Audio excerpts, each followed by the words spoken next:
Hey gang, I'm a bit red there today. Weird, but we'll go with it. Hey gang, welcome. The concept behind all of this is I'm going to record a lot of my working sessions. I'm going to do each one to a 50-minute timer, like that right there. I'm just going to be doing my work, whether it's exploring a prompt or like we're going to do today, or anything really that is relevant to looking at how we can use AI to help you start a online business and research it, all the things. The most important thing that we need to do, of course, pick one. Back when I was doing the 30-day challenge, this was actually a huge problem. People had so many issues picking a particular market. As I explained in the prior video of this series, people were constantly having issues, second guessing. They were worried about, hey, this niche is for life, instead of just doing some tests. What I'm excited about with AI in particular, this is a really amazing opportunity for people to take away a lot of the fear. In the last video, we just did a very simple prompt. We made a couple of adjustments as we were going through. Today, you're going to see something very different. I think in this video, we'll just have time to explore the actual running of the prompt. And then in another session, I'll go through what's called in the industry a super prompt. It's a mini program, but it's written in plain English. The process we're going to do today is the Ikigai process. Some of you who did the challenge many years ago will be very familiar with the concept of Ikigai, which is the Japanese translation for reason for being. That's the English translation of the Japanese.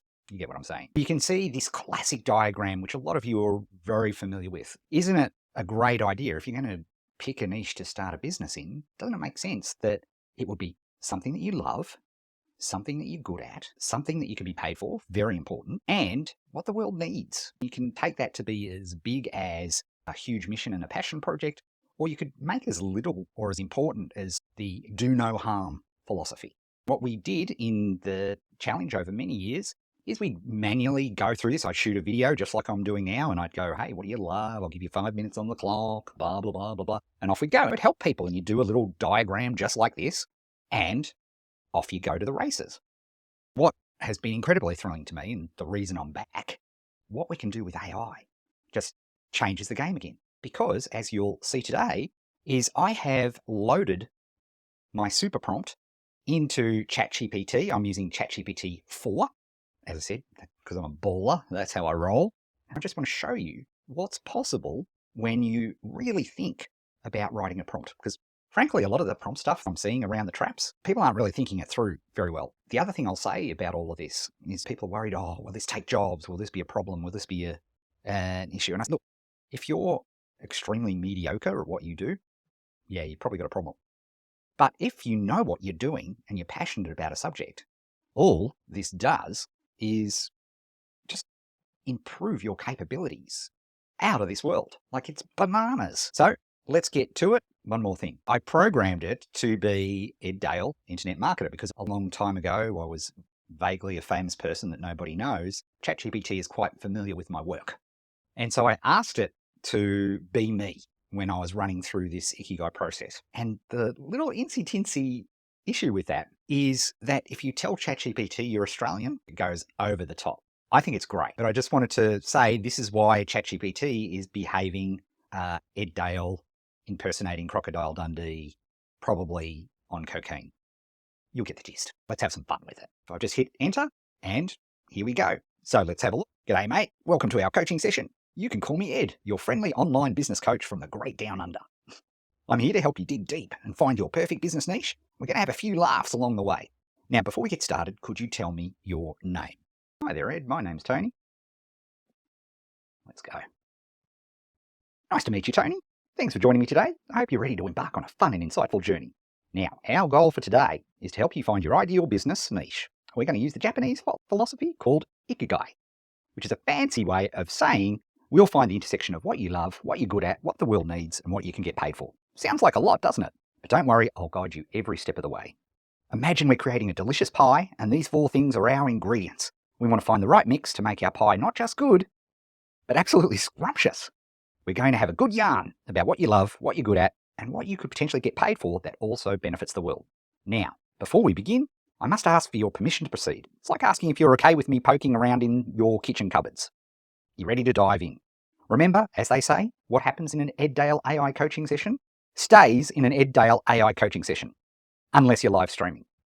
Now, What's incredible about this already is every time it does an introduction, it's completely different, but with the same core concepts, which is amazing. I'm going to pretend I'm me so we can compare what I've done with the super prompt compared to what we did with the very basic prompt in the previous video. Fantastic, Tony. Remember, I'm Tony. All right, let's get cracking. So our first stop on this journey is to explore what you love. Going on a bit of a treasure hunt, digging for gold nuggets of passion. And remember, this is the fun part, so don't worry about how those ideas would go as a business. We're not selling anything just yet, we're just window shopping. Tony, give me a rundown. What are things and topics you absolutely love? If you were stranded on a desert island and could only bring the knowledge of a few topics, what would they be? I am extremely interested in direct marketing, copywriting, new technology, designing and creating small businesses, because they've got to be small first before they become big. Let's just go with that for a start. Tony, you're speaking my language. Direct marketing, copywriting, new tech, and small business design. Sounds like you've got quite the entrepreneurial spirit, but we're not quite at our lucky number 7 yet, because I asked it, I wanted 7 responses. So let's dig a little deeper. When you were a teenager, were there any hobbies or interests that really captured your attention? What about something you did as a kid that other people may have found odd or unusual? Long-time watchers will know they're 2 of my favourite questions. Sometimes the quirkiest things about us are the most interesting. And hey, no judgment here, we're all a little weird in our own special way. Come on, it's doing better than I would do in this. Anyway, let's keep going. Physics? Hey ladies. Oh, let's see if I can trick it. D&D, Dungeons and Dragons. What was quirky about me? Oh, I loved performing in musical theatre. I know, hard to imagine. And I was really good at creating videos. I won a competition when I was in year 8. There's no place for humbleness in this YouTube channel. Let's see what it does with that. Fantastic, Tony. Physics, look what it did. Dungeons and Dragons, it knew exactly what I was talking about. Musical theatre and video creation. No wonder I was such a chick magnet. I can already see the makings of a Renaissance man in you. But let's keep the ball rolling. Is there anything else you're passionate about or that really revs your engine? Remember, the wilder the better. We're exploring here, not judging. Actually, now you mentioned revving an engine, let's say, because I really do like at the moment, Formula 1. And that will do for now. Excellent, Tony. Adding Formula 1 to the mix certainly makes for an exciting blend. Got a fascinating mix of passions there, from the arts to technology, business, and even the high-speed world of F1 racing. This is nuts, gang. Seriously. Now that we've got our list of 7 things you love, let's move on to the next part of our journey. Next up, we're delving into what you're good at. This is like opening up your personal tool shed and showing off all your shiny tools. Tony, what are you good at? What could you do with your eyes closed and one hand tied behind your back? Maybe not literally. Safety first, after all. I think optimizing for happiness in our prompts and in all of our AI work is going to be absolutely crucial. In social media, we optimized for engagement and time on site, and probably created one of the worst mental health crises that has ever existed. Now we're going to delve into what you're good at. So what am I good at? Okay, I am good at Fig Jam, public speaking, teaching, coaching. You know what? I'm going to try something. I'm going to do something different. Let's try throw it out to the coach, that is. And this was a very typical thing, because what we often found with the challenge, unlike me, as humble as I am, most people, when you ask them what they're good at, particularly as the older they get, the more reserved and, oh, I'm not really good at anything, yada, yada, yada. So I'm going to channel a typical 30-day challenger from the old days. I don't think I'm that good at anything, really. Oh, Tony, don't be so hard on yourself. We've all got our unique skills and talents. Sometimes they're a bit shy and need some coaxing out. Not bad.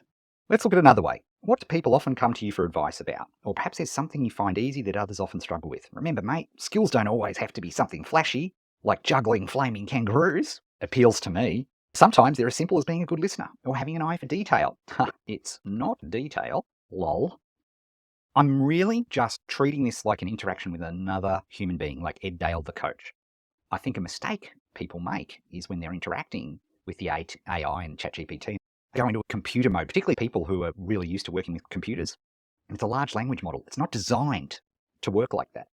So I love having a conversation. I suppose people come to me to get coached on starting up a business, in particular, an online information product. What does that mean? Business. When it means something to me, what does it mean to ChatGPT? What's it say? There we go. Coaching people on starting online information product business is a fantastic skill. Sounds like you've got a good knack. Notice how it's reinforcing what I've said. It's a better coach than I am. Normally, I would ignore whatever you say and just barrel on to the next question. Hopefully not all the time, but that's what I do. Now, let's keep the momentum going We're looking for 6 more nuggets of golden skills. Think back on all the jobs or projects that you've had over the years. What were some tasks or responsibilities that you were particularly good at? Or there's a hobby or a passion from your list of things you love where you've developed some solid skills. Don't be shy, let's hear it. Okay, time to unleash. I'm considered one of the best copywriters in the world. Some point I should make here, I'm streaming this, and this is going out to you and then on my YouTube channel and everything, right? So sometimes I have a little feeling of, wow, super fig jam, look it up on Urban Dictionary. But when you're just talking to a computer, you're likely to be far more vulnerable. You're far more likely to be honest with a computer than a human being. And I think that's pretty darn exciting. Anyway, let's continue. Considered one of the best copywriters in the world, I taught over 450,000 people to start an online business when it was a thing, online business, in the 30-day challenge. People look to me to explain new technologies and how they can be used for marketing and business. I'm good at looking at someone's business and figuring out where issues are. Are you familiar with the term Big Jam? Fig jam, Tony. For those not in the know, that stands for fancy I'm good. Just ask me. Cleaned it up. Nice. And from what you're telling me, it sounds like you've earned that acronym. Oh, gosh, thanks. Really? You shouldn't have. Being one of the world's best copywriters, teaching over 450,000 people to start an online business, new technology, it's repeating, it's giving me back what I said, which is great. You're painting quite a picture there, Tony. Let's add one more to round out our list.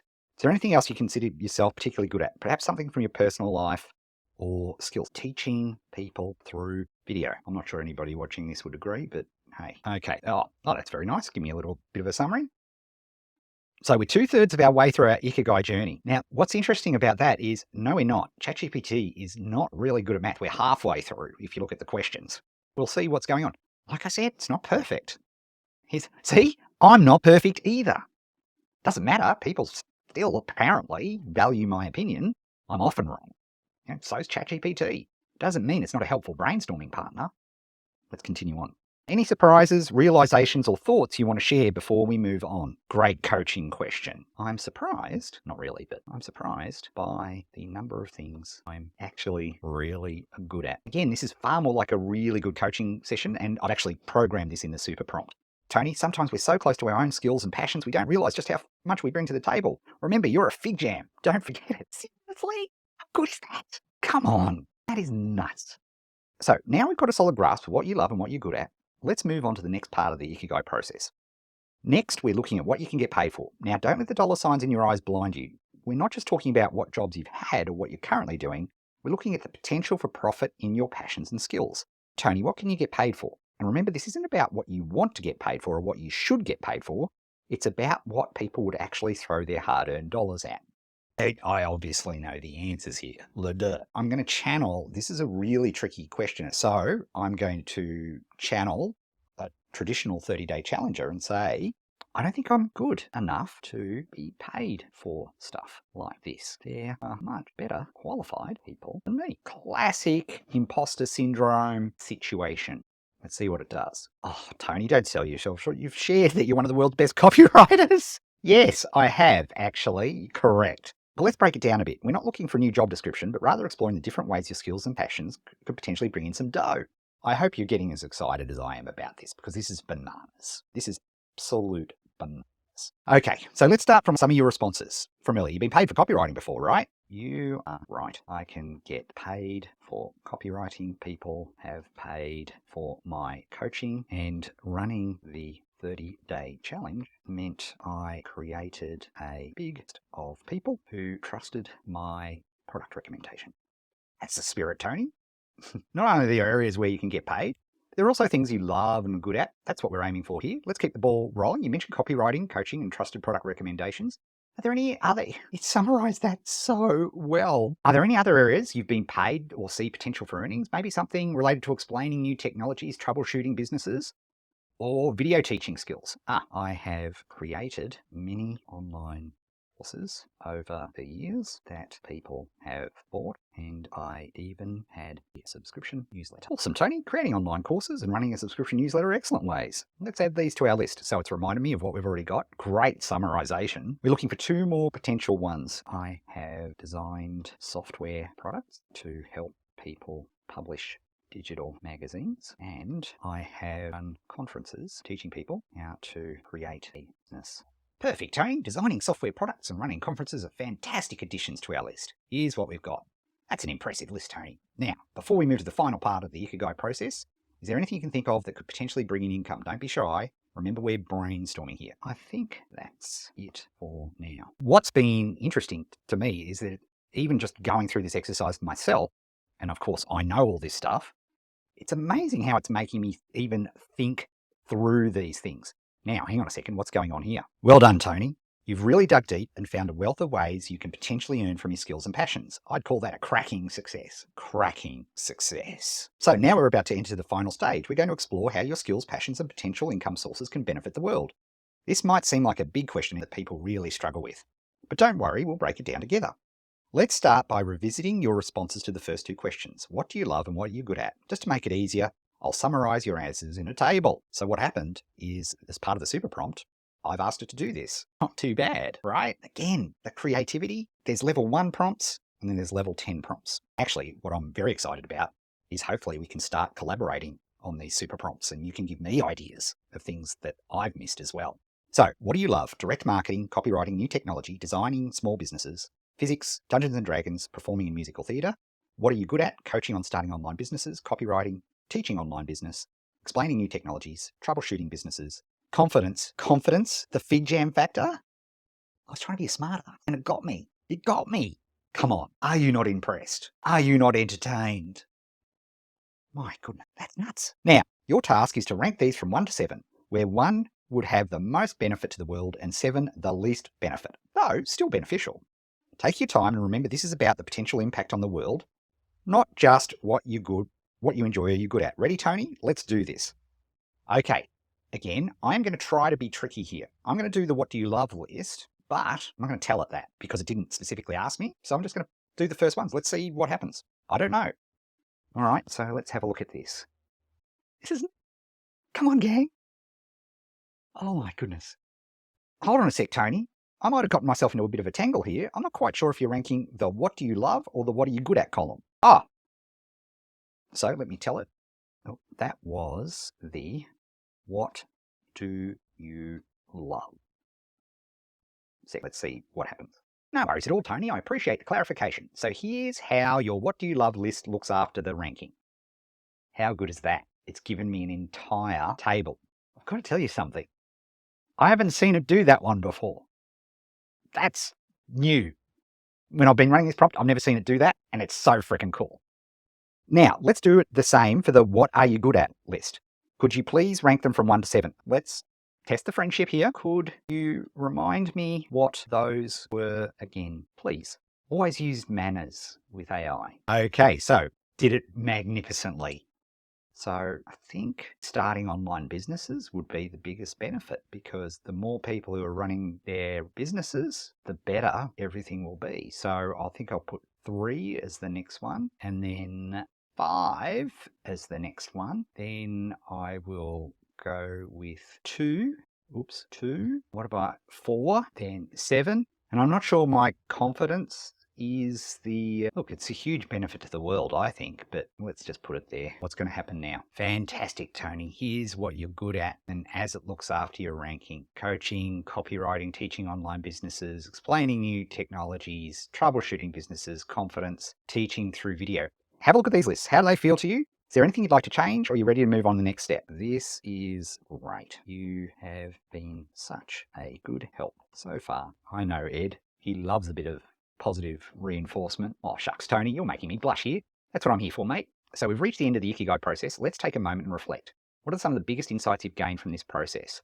Any surprising discoveries or affirmations? Anything that left you scratching your head? Let's chat about it. Now, because we've got 7 minutes on the clock, I'm not going to do it, but when I put this prompt out, I encourage you to play around with this and ask it questions. And if you're concerned about something or weird thing, like, for example, I could ask it, Dungeons and Dragons seems like a weird one. I was surprised about, and I'm going to use D&D. D&D, is there any possible ways to make money with that? Of course there are, but hey, let's test. Dungeons and Dragons, now we're talking. You bet there are ways to make money with that. D&D's seen a huge resurgence in recent years in this whole industry. creating and selling adventure modules, running and paid games, streaming or podcasting, writing guides or reviews, D&D coaching. Who knows? You might become the Gary Gygax of the digital age. Now there's a thought. Come on. Are you not excited by this? You wonder why I'm back. This is what. This is insane. This is just picking a niche. Can you imagine what else I can come up with? What you can come up with when you truly understand the tools that are available to you. I can't wait to share this journey with you. That's cool. I don't know how to respond. I'm a bit speechless. That's extraordinary. Wow! Exclamation mark. You are so right. Thanks for expanding my thinking. Now, I've thrown it off the process, right? I know there's something coming, but I'm interested to see if it will get back on track. No worries at all. That's what I'm here for, to help you see possibilities. It's always a good day when we can turn a passion into a potential business, isn't it? Now that we've completed the Ikigai process and had some interesting insights, let's put it all together in a report. I'll come up with some potential niches for you based on our discussion today. Stay tuned, mate, and I'll get that report back to you in a jiffy. Note to self, I need to change the prompt a little bit there because unless I tell it to produce the report, it won't produce the report. So I need to change that a little bit. So anyway, let's have a look. So we're going to say, hit me with the report. I trust your genius. I've heard such good things about you. He loves it. I know he loves it when he sees stuff like that. It's giving me a summary of all the responses that I've done in this report. And it's got the rankings right. Okay, so insights. There's surprising interest in Dungeons & Dragons. This could be a potential niche to explore further. I did bring it up more. There's clear strength and passion around the areas of coaching, teaching, and explaining. There's significant overlap in the areas that Tony loves, is good at, and can be paid for, particularly in the areas of online business, coaching, and new technologies. This suggests these areas could be successful niches. Despite initial hesitations, Tony has a wide range of skills and passions that could be... Guys, gang, suggested niches. Online business coaching, leveraging your skills in coaching, explaining new technologies. This can involve one-on-one coaching, group workshops, or even self-paced online courses. Dungeons & Dragons content creation. That would be fun. I'd probably be pretty good at it too. This could range from streaming games, creating adventure modules, or even coaching other players. Copywriting services. So I could monetize them. Absolutely could. Am doing. Tech consult for a small business. With your love of new technologies and skill, explaining them, you could offer consulting services. Digital product design. Your experience in designing software products and love for creating small businesses could culminate in a niche where you design digital products for small businesses or teach others to do so. Not too shabby. Remember, these niches are just suggestions. I recommend doing some market research and introspection to further refine these ideas. Take your time to consider which of these suggestions resonate with you the most and which ones you'd enjoy working on. Feel free to mix and match these ideas and make them your own. This is your journey, Tony, and you have many exciting opportunities ahead of you. So this is the report. Right now I can copy that. There's this little, see this here? It's that little copy icon there. I can tap on that and it turns into a tick. And so I've copied that and it's produced a report, which is amazing. I could drop that into Obsidian or whatever you use for your note taking.